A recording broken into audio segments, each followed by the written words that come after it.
人因为怕死，所以把属性点全都加上了幸运，却不料开局就把幸运值直接拉满。就在刚刚，他是做梦都没想到，只是做个梦的功夫就遇到了异世界小说的穿越桥段。随着魔法阵逐渐向四周蔓延，本以为躲到天花板就能逃掉，可还没安心2秒半，魔法阵便再次出现。谁知穿越后他没遇到刻板印象的沙雕国王和美丽公主，只有一个同样孤身一人的龟仙人。对方提醒男主快点去做准备，其他人早都已经出发了。随着一扇外挂面板从地面浮现，男主激动，上面有很多牛逼的技能，却不料因为他最墨迹的缘故，强大技能都被选完了，剩下的都是没人要的废柴技能，要么是掷骰子按点数分配能力值，要么是村民套装和隐形眼镜。男主是真的服了，剩下的技能一看就是鸡肋，连魔法都是一些看似就无用的技能。于是男主向龟仙人抱怨，靠这些垃圾能力只怕连新手村都走不出去。结果对方恼羞成怒，一气之下就把剩下的垃圾能力打包塞给男主。再一转眼，男主就被送到了异世界，地上躺着装有村民套装的收纳袋，却不料里面竟然是无限空间。虽然里面的东西摆明都是村民剩下的，不过男主却感觉穿在身上还有点小帅，随后才想起来确认自己的状态。不料开局就要掷骰子才能打开属性面板，男主意外掷出了2个人点数。なんじゃそりゃ M ってなんだよ、まさかマイナスの M？いやー、ド M の M ってことも。考虑到现在的情况不是一点实力就能改善的，于是男主选择全部加幸运，谁知竟直接把幸运拉满。原来 M 是最大值的 M， 但其他的垃圾技能实在无法直视。除此之外，因为他是被单独召唤来的，所以多了个无法与人组队的边缘人被动，以及使役魔物的能力。男主绝望，这下只怕没机会开异世界后宫，但当务之急是要先找个安全据点。此刻他想起初始道具还有隐形眼镜，这眼镜一戴世界豁然开朗，还为男主带来了鉴定技能，而村民里套装的含金量还在增加。男主一路搜刮各种草药食材，反正多少收纳袋都能装得下。在幸运的加持下，男主找到河流补充水分，又成功发现附近有一座无人山洞。男主窃喜，收纳袋中还有魔力帐篷和魔力提灯，正好这次便宜了自己。夜间在森林中捡到的木柴和枯叶，再用温度魔法升温点燃取暖。此刻男主才发现，随着温度魔法等级上升，他又新学会了火魔法，拼了一天还获得了千里眼、察觉气息和锁敌魔法。所幸男主安全度过了异世界的第一个夜晚，只因魔法提灯具备驱魔效果，家里蹲称号则能让他窝在家里的时候无敌。随后他用火魔法生火，村民那套装里的道具切菜做饭。此刻男主对村民的崇拜之情无法言说，里面各种野外求生道具一应俱全。接下来他打算把洞窟当作根据地，然后最重要的是确保粮食和安全。说到安全，就遇到了哥布林在外觅食。男主清楚置身森林除了中午早晚得战，现在正是下手的好机会，但只靠一根棒子实在没有安全感。他试着用包装魔法给棒子附魔，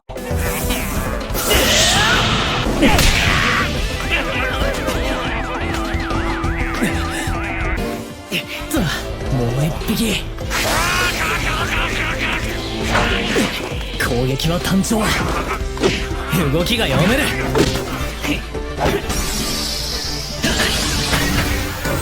随着击败了2只哥布林，男主的等级来到了2级，能力值也都翻了1倍以上，不少技能也都跟着相应提升。第3日，男主打算继续练习使用魔法，他尝试将魔力覆盖全身，随即发现身体的各种机能获得了飞速的提升。今天就连哥布林也能轻松击败，就算1挑3他也不在话下。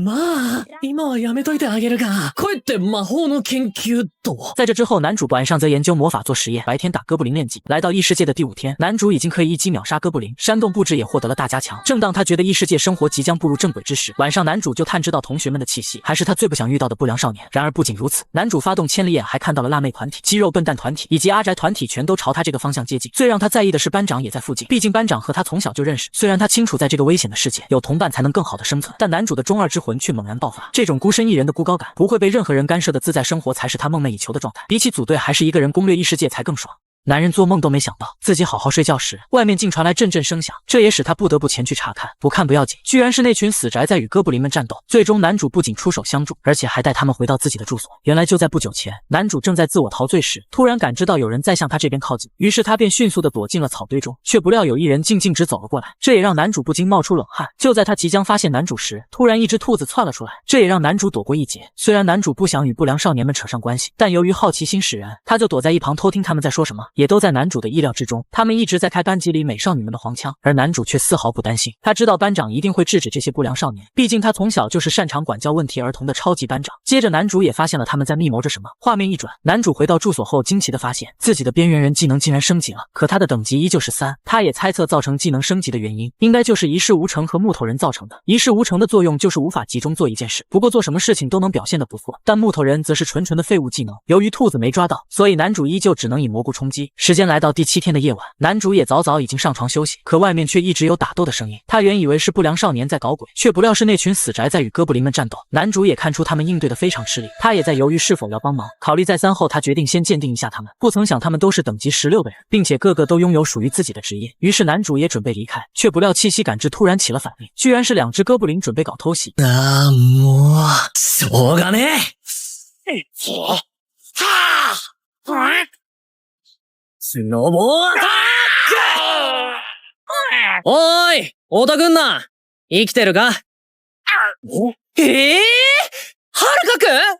结束战斗后，宅宅军团们也一路跟着男主，并一直向男主表示感谢。男主也因自己太久没有与人沟通，所以导致自己的语言能力降低了。随后，男主也邀请他们前去自己的住所。看到内部结构之后，他们一个个都非常的吃惊，而男主也好奇他们为何大半夜在战斗。殊不知他们是在逃亡。原来在他们刚被传送到这里时，所有人都表现得惊慌失色，唯独宅宅军团们非常的冷静。与此同时，班长也出来安抚大家的情绪，却不料一群哥布林出现在他的身后。此刻就连他也淡定不起来了。不仅是班里的女生被吓哭了，就连不良少年们也都吓坏了。好在宅宅军团的人显得游刃有余，最终在肌肉男们的帮助下解决了哥布林。接着班长也立刻组织大家前往视野开阔的河边，而宅宅军团也率领大家一起建设营地，再由班长分配公滚，使得大家也逐渐变得团结起来。可好日子不长，大部分的人都只想着坐享其成，最终这个团队也变成了一盘散沙。之后也只剩下宅宅军团和少部分同学留下共识。宅宅军团们不仅干苦力，甚至还要为他们阻止怪物入侵，而且他们提升等级还有一个目的，由于他们看到了不良少年拿的技能，有能随心所欲操控他人的魅惑以及傀儡这样的技能，所以为了保护班级里的同学，他们才如此努力。最终宅宅军团决定偷偷监视着不良少年，而不良少年一直谋划着如何实现后宫计划。见此，宅宅们也将此事汇报给班长，班长也开始策划了一场好戏。不良少年在努力下终于掌握了那俩技能，随后班长也在这时独自走进他们视线，趁他们色性大发的时候，宅宅们出手将他们打晕，接着使用封印技能封住那俩猥琐的技能。不良少年的计划败露后，也理所当然的被大家赶出了据点。原以为事情就这样结束了，可不曾想他们居然升级完杀了回来，大肆的在据点里搞破坏。更令人没想到的是，周遭的同学都把这一切归咎到宅宅们身上。就在所有同学都指责宅宅们的时候，只有班长出来维护他们。最终他们也无奈的离开了据点。听闻这些事后，男主便非常的感动，当即掏出他的所有蘑菇，给他们举办一场蘑菇 party。翌日清晨，男主也给宅宅们一些蘑菇，他们准备去城镇里当冒险者，并且邀请男主一同前往，却不料男主直接拒绝了他们。虽然男主也对城镇有兴趣，但他深知自己的这些技能一定会给他们拖后腿。接着男主也准备去看看班长的情况，却不曾想在路上遇到了狗头人，即使自己不慎被咬了一口，可最终还是击败了他。一转眼到了傍晚，男主也来到了河边的据点，可是这却空无一人。接着他使用锁敌看到了足迹，下一秒他也感应到河对岸有女同学在，社恐的他当即转身逃跑。尽管身后的女同学在挽留他，他依旧马不停蹄地跑，直到女同学使用敬语请求帮助时，男主才停下了脚步。原来他们是想找寻宅宅军团，意想不到的是他们居然是想找宅宅们道歉。男主当即就懵了，他们现在才意识到没有宅宅们的话，他们根本没办法活到现在。接着男主就开始试探他们，却不曾想对方直接就开哭。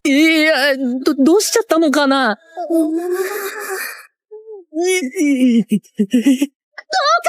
小田たちに謝るまで生きる技と知識を教えてください。お願いし一直身为路人甲的男主哪遇到过这种事？也就是这时男主的使役技能发动了，男主打开一看，才发现他们三个成为了男主的奴役，这也不禁让男主开始一顿的幻想。回过神后，男主发现对方受伤了，当即取出回复药水，却不曾想对方竟直接泼向男主。就在男主担心会被班长看到这种情况时，好巧不巧的班长突然经过，并且突然朝男主扑来，可男主却还在想着如何解除使役，根本听不到班长说话，直到班长大吼才把他的神带了回来。而在另一边，不良们还在想着之前的计划。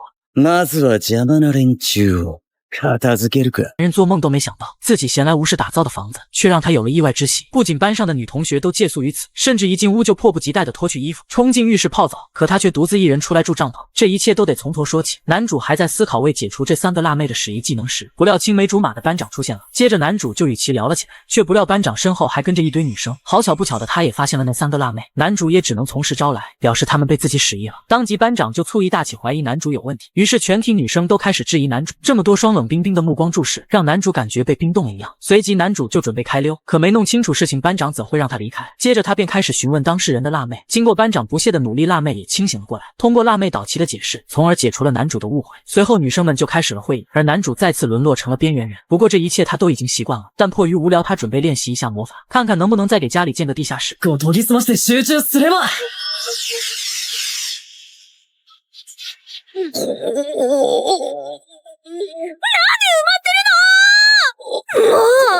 じっとしててって言ったよね。暇だったから。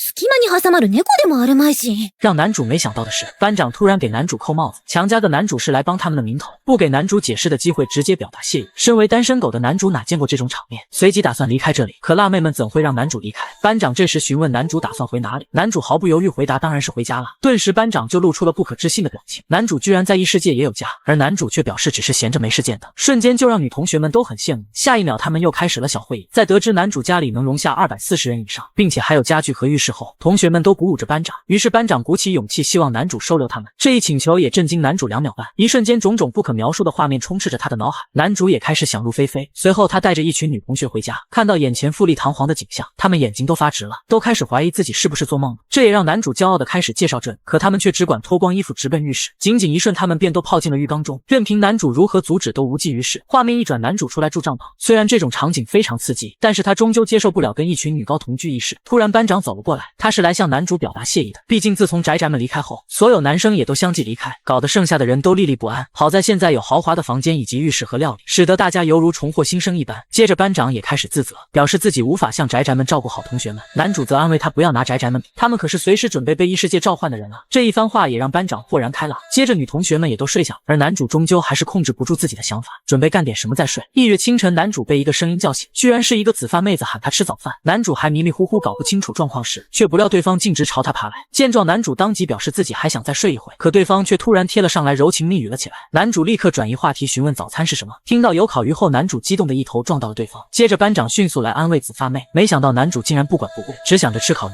活该母胎单身啊。由于男主从来异世界开始就从来没吃过荤的，所以他吃的都哭了出来。虽然男主是住在河边，但每次都是盯着鱼吃蘑菇，毕竟男主根本抓不到灵活的鱼。接着男主好奇他们是有什么好办法，原来这些鱼都是靠着同学的雷魔法变鱼。见状，男主希望对方再使用一次。经过男主的软磨硬泡后，女同学也只好再次使用魔法，却不料男主突然使用包装技能，将雷球包了起来，然后再将其扔入河中。于是男主也成功抓到了鱼，并且他还获得了雷魔法的技能。班长和同学也不解为何如此，原来男主只要用包装技能对其包裹，就能获得该属性的魔法。随即班长就感觉男主的技能堪比外挂，殊不知男主这些技能都是他们挑剩下的。实际上他刚刚看到雷魔法时，差点被震撼的吓尿了。画面一转，男主也询问起他们接下来的打算。班长希望前往城镇，不过他也担心路途中会遇到魔物，所以希望男主可以特训他们。而在训练之前，男主要确认下他们的等级，却不曾想他们里最低的等级都是16级，可男主却只有7级。随即男主便觉得这些人不需要他教吧。恰巧此时草丛后有了动静，男主便拿着3只狗头人当训练对象，就连狗子都觉得自己不像魔物。一开始女同学们都觉得不屑一顾，然而他们一下就被干翻了。于是他们就来到男主的帐篷内继续开会，商量完对策，他们打算再次尝试。却不料早上的紫发妹来找男主，她向男主坦白早上那样做是为了试探男主，毕竟之前有过前车之鉴，所以她担心男主也会向他们伸出魔爪。可男主却不仅提供住宿，还教他们战斗，而男主对此则是非常理解。翌日清晨，男主正悠闲地吃着烤鱼，但昨天被打得很惨的女生们又再次出发，然而他们被班长拦了下来，他希望大家能先特训一番，于是他们便开始了特训。接着便是展示特训结果的日子，面对狗头人的挑衅，女生们不仅装睡的装睡，还有装病想临阵脱逃的人。就当男主以为特训失败时，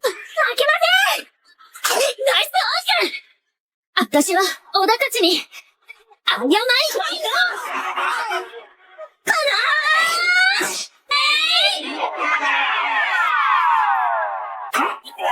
最终他们也还是成功了，可没想到的是他们还与魔物握手言和，这可真是把狗头人整不会了。而男主也以为终于能送走他们了，却不料班长提出与男主一同出发，男主则表示自己从未说过要离开，但终究是英雄难过美人关啊。于是班长就开始动员大家，可男主却还在一旁装东西。それじゃ街に出発！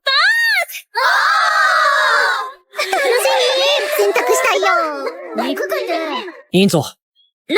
はるかくん。ここから何が起こるかわからない。気を引き締めていこう。男人做梦都没想到，他穿越异世界只能得到别人挑剩下的技能，但他却凭借着这些破烂技能，开发出了很多奇特的作用，不仅可以获得各个属性的魔法，更是能将2个破烂技能融合，使自己变得健步如飞，甚至还能达到飞上天的效果。在不久之前，他被迫与女同学们共同前往城镇，但途中要经过一片森林，由于不良少年组早就盯上了女生们，当务之急则是避免他们落入魔爪，所以眼下必须赶快离开茂密的森林。不过突然前方出现魔物挡道，于是男主就准备顺带教学一下他们战斗技巧，接着男主直接迎面而上，可他却在一眨眼的功夫下消失了。没想到他居然躲到了树丛后。听宅宅们说过，这种怪物抗很高，所以必须依靠魔法才能勉强击败它。随即男主便打开自己的技能栏，想看看有什么好用的魔法。而男主的印象中4大魔法分别是风、火、土以及水，可现在却合并为了一个魔法，除了火以外的属性都是通过包装技能获得来的。正当他庆幸自己的这个烂技能好用时，不曾想怪物朝他发起攻击，但男主凭借灵巧的走位躲过数次攻击，然后趁机闪身到对方身后对其当头一棒。没想到的是，怪物竟被他的物理攻击打败。在女生们的比一下，男主决定用魔法演示一下。只见他小手一伸，火苗就窜了出来，接着轻巧一丢，结果居然再次秒杀了怪物。女生们也非常不开心，并指责男主，毕竟这样的战斗根本没有让他们学习的地方。时间一转来到夜晚，女同学们都在享受美食，而男主却在一旁设置陷阱抵挡危险，加上他的帐篷驱魔功能，再配上他察觉气息的技能，这样就可以做到万无一失了。接着他便准备确认一下明天的行进路线。现在的这个地图技能也是通过鉴定衍生出来的，这也不禁让他感叹自己的烂技能也挺厉害。就在他选择行进路线时，突然察觉到周围有别人的气息，原以为来者是不良少年们，但定睛一看，原来是肌肉笨蛋们。男主问到他们为何单独来找他，却不料对方表示已经无法再相信任何人了，而他们来的目的则是告知男主有个比魅惑和傀儡更危险的技能。不等他们说，男主就想到了他们所说的应该就是抢夺技能。接着男主就打算吓一吓他们，他则表示万一这个技能在自己手中呢，而对方却丝毫不慌，反而更加放心。他们深知男主一心只想做边缘人，告知男主这一信息后，他们也准备继续回去监视不良少年组。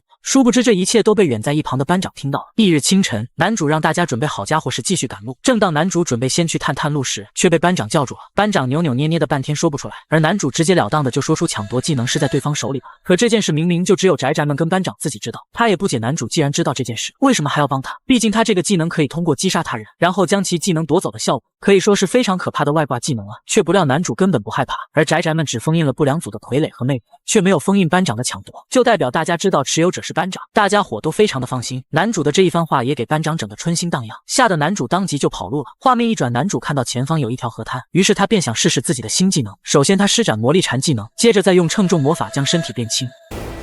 素早くフライル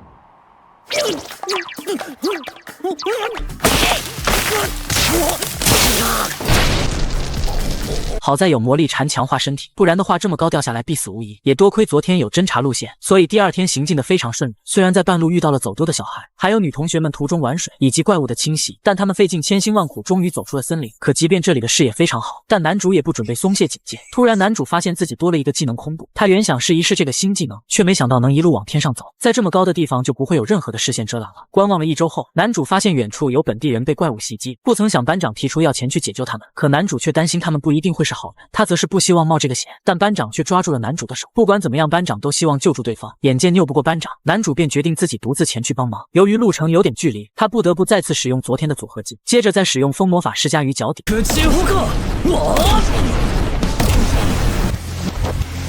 行世間のそれの方なんですか。風魔法に巻き込まれちゃったヤンヤネラも何ゆい没想到男主一落地就将所有魔物砸晕了，对方也向男主表达谢意。原来他们是接了冒险者工会的讨伐委托，却不料遇到了绿魔狼这种头目。随后男主见女同学们到这还有一会，而班长此刻也还在昏迷中，于是他便拿出烤蘑菇给刚刚的人吃，却意外得知这个是体力菇，并且很贵重。其他人也在吃了蘑菇后恢复了体力。见2个大叔居然能跟美少女们组队，男主在一旁气得牙痒痒。过了一会，班里的其他女生也赶到这了，见到精灵妹后，同学们像见到偶像一般。之后男主便跟他们一同前往城镇。见到城镇后，同学们都非常兴奋。はいオッケー。みんな行くよ。没想到的是，在另一边，不良们也提升了一大波战力。接着他们也准备解除魅惑和傀儡技能，继而再去找女同学们泄火。絶対許さねえ。やるぜ。特にあのメガネが。不良どもが動き出した。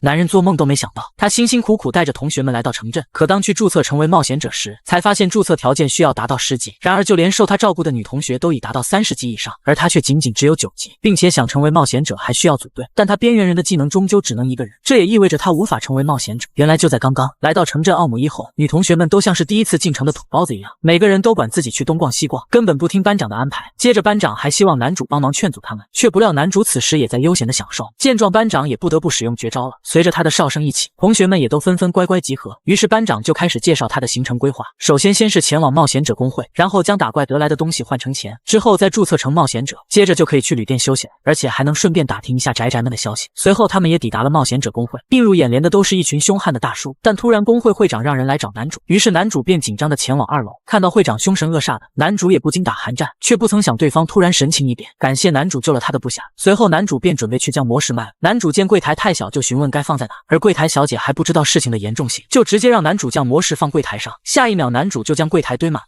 见柜台小姐一脸冷汗，他还以为是不够准备再拿，随即柜姐就被他折服了。而此时班长等人都已注册好了，不仅他们的等级都超过30级，更是跟大叔们打成一片了。接着男主也准备注册冒险者，随即他便自信地发出申请，却不料他被直接拒绝了。原因是注册冒险者必须要等级10以上，而男主却只有9级，这一下就让男主的心跌入谷底。于是他便希望对方可以通融一下，可他依旧被无情拒绝。毕竟还有一个条件是必须组队，但男主的边缘人技能使他无法组队，而且个人要达到20级才能算新人，30级才能被视为独当一面的冒险者。接着班长就带着大家前往旅馆，看到这个外观，男主又想多了，一见到店家就问这是爱情宾馆吗？由于大家都好久没睡到床，再加上一天的劳累，很快的就纷纷入睡了，而男主却一心想回森林。翌日清晨，大家都有精神的吃起早餐，见此情形，男主也放心了，随即他便准备领了魔石换的钱后，就独自回到森林去。画面一转，冒险者公会所有的钱拿出来都不够，由于男主提供的数量过多，所以会长希望可以给男主分期付款，而男主当下拿到了800万。他突然想起异世界的币率与现实世界相同，这也就说明他现在是个小富豪，毕竟男主刷的都是 F 级的怪物，所以仅是魔石的数量多而不稀有。于是男主便准备买点东西再回森林。随后路人为了报答男主的救命之恩，他便准备带男主去一家不错的店，可男主再次想歪了，随后便一股脑的跟了出去。路上依旧还在想那些画面，没想到的是他推荐的只是一家武器店。接着他便开始试起了装备，因为装备都非常的好，所以导致他一挑就挑到了晚上。可他突然发现了一串首饰，通过他的鉴定技能发现它是内含7件的道具，跟他的村民套装一样。原来内含7件是代表可以让装备复合，他可以同时放入7种道具，并且还能使用那些道具的效果。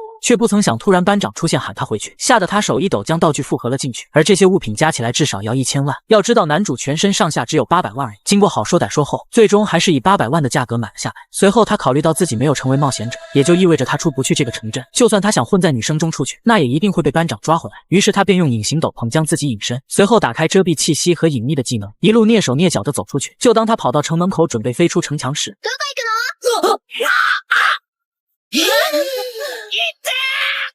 なんだよバレムコ AB と身体操ぶっこかよびっくりさせんなあんたこそ何よ不審者かと思ったわこいつらはクラスの脳筋女子四天王だけど。转眼来到第2天，班长等人也准备出任务去，男主立刻提出一同前往，可也被班长无情拒绝了。接着他便穿上隐形斗篷出城，出城后他兴奋地准备回森林去，路上无论是看到村庄还是哥布林他都无视，只想着赶紧回到森林去。但突然看到一群强盗在抢劫，见状他便掏出了自己的魔杖，但想了想还是准备无视回森林去，却不曾想强盗发现了他，还直言看到了的人都得嘎。见对方不依不饶后，いやーバレた俺は森に帰りたいだけなのにウォッチになりたいだけなのに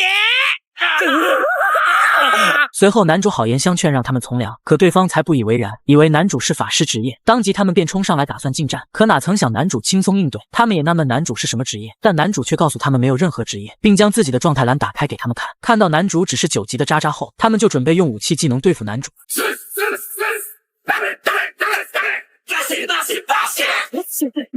可此时突然一个女生走了过来，向男主感谢救命之恩。她叫梅丽埃尔，是某个城主的女儿。接着她希望男主能好人做到底，将她一路护送回城镇。可男主却一心只想回森林，但听到对方说有谢礼后，男主立刻同意了对方的请求。在马车上，艾尔询问男主来自哪里，男主便开始一直吐槽城镇的穷酸，并认为领主也肯定很穷酸吧，却不曾想艾尔正是那个穷酸领主的女儿。男主才意识到这辆马车是回奥姆伊的。